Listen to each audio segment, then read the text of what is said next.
చాలా సందర్భాల్లో చెప్పాం, తాగి మాట్లాడొద్దు, తాగి కార్యక్రమాలు చేయొద్దు, తాగి బయటికి వెళ్ళి మైక్ కనబడితే, అదే మీడియా కనబడితే ఏది పడితే అది వాగవద్దు అనేది నీకు కొన్ని వందల సార్లు చెప్పాం. తాగి మాట్లాడు, మాకు కాస్త మర్యాద. మన యొక్క తెలివితేటల గురించి, జ్ఞానం గురించి, భాషా విధానం గురించి, పనితీరు గురించి మనం ఇక్కడ మాట్లాడుకోకూడదు.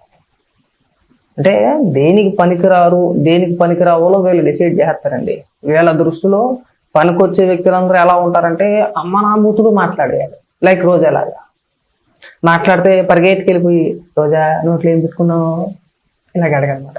నోట్లో ఏమన్నా పెట్టుకున్నావు రోజా, నేను ఎవడన్నా రేపు చేయగలరా రోజా. ఆవిడ మాట్లాడిన భాష నేను మాట్లాడిన భాష కాదు. ఇలా అడిగితే పనికొస్తారన్నమాట. కొడాలి నానిలాగా నీ అమ్మ మొగుడు చెప్పాడా, జోగి రమేష్ లాగా యాదవ్ అని, ఇంకా కుక్కలతో పోల్చేసి కుక్కలని చెప్పేసి అని, లేదంటే జగన్మోహన్ రెడ్డి లాగా లకారాలతో సంబోధించేసి, అవునా మంత్రి అని కూడా మర్చిపోయి మంత్రిగా ఉంటూ తన శాఖ గురించి పట్టుమని ఏనాడు 10 నిమిషాలు ప్రెస్ మీట్ పెట్టలేని వ్యక్తులు అందరూ కూడా ఇవాళ వచ్చి నీతులు చెప్తున్నారండి.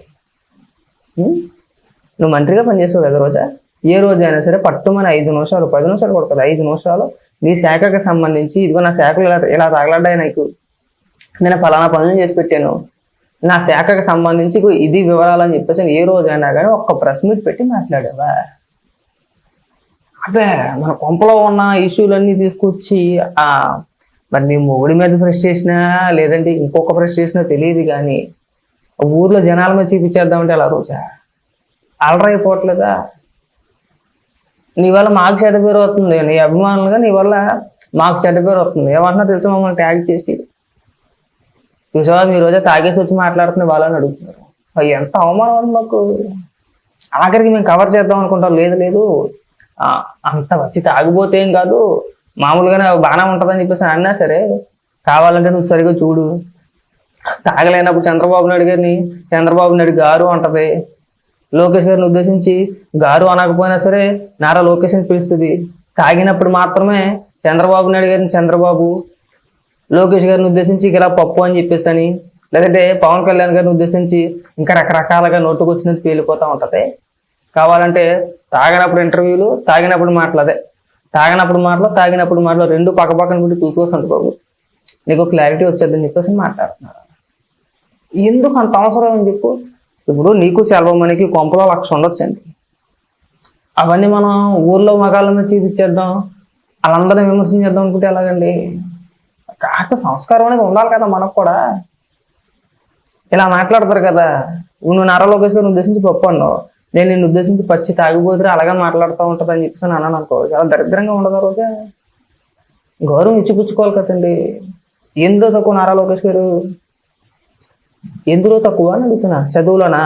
అదే మీరు ఆయన కాలు కొట్టేసాడు ఆ విషయం అయితే కనుక. చదువులోని జగన్మోహన్ రెడ్డి కావచ్చు, నువ్వు కావచ్చు, మీ పార్టీలో ఎవరినన్నా తీసుకొచ్చి కూర్చోబెట్టి అక్కడ నారా లోకేష్ గారితో పోల్చుకుంటే నారా లోకేష్ గారు కాలు కూటి సరిపడు మీరు ఎవరో కూడా. తెలివితేటలోనా అసలు అసలు మాట్లాడుకోవాల్సిన లేదు. మనకి ఎంతసేపు కూడా అడుక్కు దెబ్బ తెలివితేటలు. నారా లోకేష్ గారికి మీకు చాలా పోలుకుంటుంది అక్కడ కూడా మీరు నారా లోకేష్ గారి కాలు కూటికి సరిపోరు. ఎందులో తక్కువ నారా లోకేష్ గారు, ఎందులో పోల్చుకున్నా సరే మీరు ఆయన మంత్రిగా లేదు కొన్ని వ్యక్తిగతంగానే అనుకొని తెలివితేటల పరంగా కానీ, చదువు పరంగా కానీ, ఇతర ఏ అంశాల్లో పరమైనా సరే మీరు నారా లోకేష్ గారికి కాలు కోటికి సరిపోగరో. ఇదైతే నేను బల్ల గురించి చెప్తాను. జగన్మోహన్ రెడ్డి ఎంత చదువుకుంటాడో ఈ వాటికి ఎవరికి తెలియదు, నువ్వు ఎంత చదువుకున్నావు ఈ వాటికి ఎవరికి తెలియదు. నారా లోకేష్ గారు ప్రపంచ బ్యాంకులో ఉద్యోగస్తుడండి, ఉద్యోగం చేసుకుని వ్యక్తి అయినా, వరల్డ్ బ్యాంకులో పనిచేశాడు ఆయన. ఆయన చదువు ముందు, ఆయన తెలివితేటల ముందు మీరంతా వాళ్ళ వచ్చి మైకిల్ ముందుకు వచ్చి 4 బూతులు వచ్చినంత మాత్రం అపరమేధాలు అయిపోతారా? వీళ్ళకి ఏమొచ్చంటే 4 బూతులు ప్రమాణంగా మాట్లాడతారు, అవే తెలివితేటలు అనుకుంటున్నారు.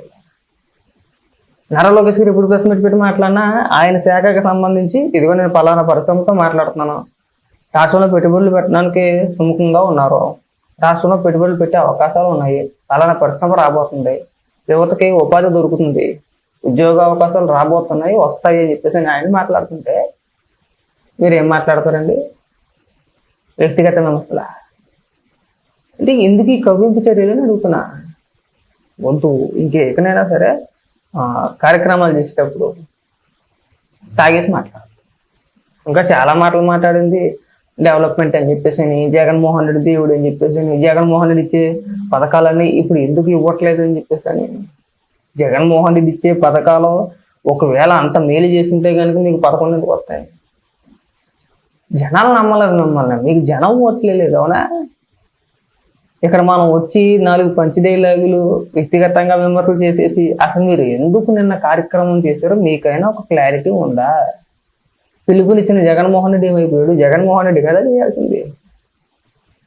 కాదండి, జగన్మోహన్ రెడ్డి పిలిపిచ్చాడు, మీరు అంతా రోడ్ల మీదకి వస్తారు. జగన్మోహన్ రెడ్డి ఎక్కడ ఉన్నాడంటే బెంగళూరులో ఉన్నాడు. అక్కడ ఏసీ వేసుకొని బాగానే పడుకున్నాడు. ఇక్కడ మీరు రోడ్ల మీదకి వచ్చేసి సంస్థల గురించి మాట్లాడడం మానేసి వ్యక్తిగత విమర్శలు. చంద్రబాబు నాయుడు గారిని వ్యక్తిగతంగా విమర్శించడమే, నారా లోకేష్ గారిని వ్యక్తిగతంగా విమర్శించడమే. వేరే ఎవరినైనా సరే వ్యక్తిగతంగా విమర్శిస్తే మనకేం వచ్చుద్దని అడుగుతున్నా. దయచేసి మా రిక్వెస్ట్ ఏంటంటే ఇంకెప్పుడు కూడా తాగి మాట్లాడద్దు. నీకు ఉన్న గౌరవాన్ని పోగొట్టుకో. మాకు తెలుసు నీకు ఇంట్లో 100 సమస్యలు ఉంటాయి. నీకు కావచ్చు, చలమేమానికి కావచ్చు, ఇంకా ఇతరికి ఏదైనా కావచ్చు. నీకు రకరకాల ఇబ్బందులు ఉండొచ్చు.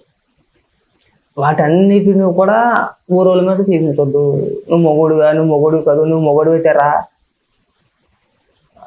ఆడేదవా ఈడేదవా, ఇది సెలవుమణితో మాట్లాడినట్టు మాట్లాడితే ఎలాగ? ఇక్కడ ఆ మాటలన్నీ సెలవుమణి అయితే పడతాడు, తప్పగా కట్టుకున్నాడు కాబట్టి భరించాలి, కాబట్టి భరిస్తాడు.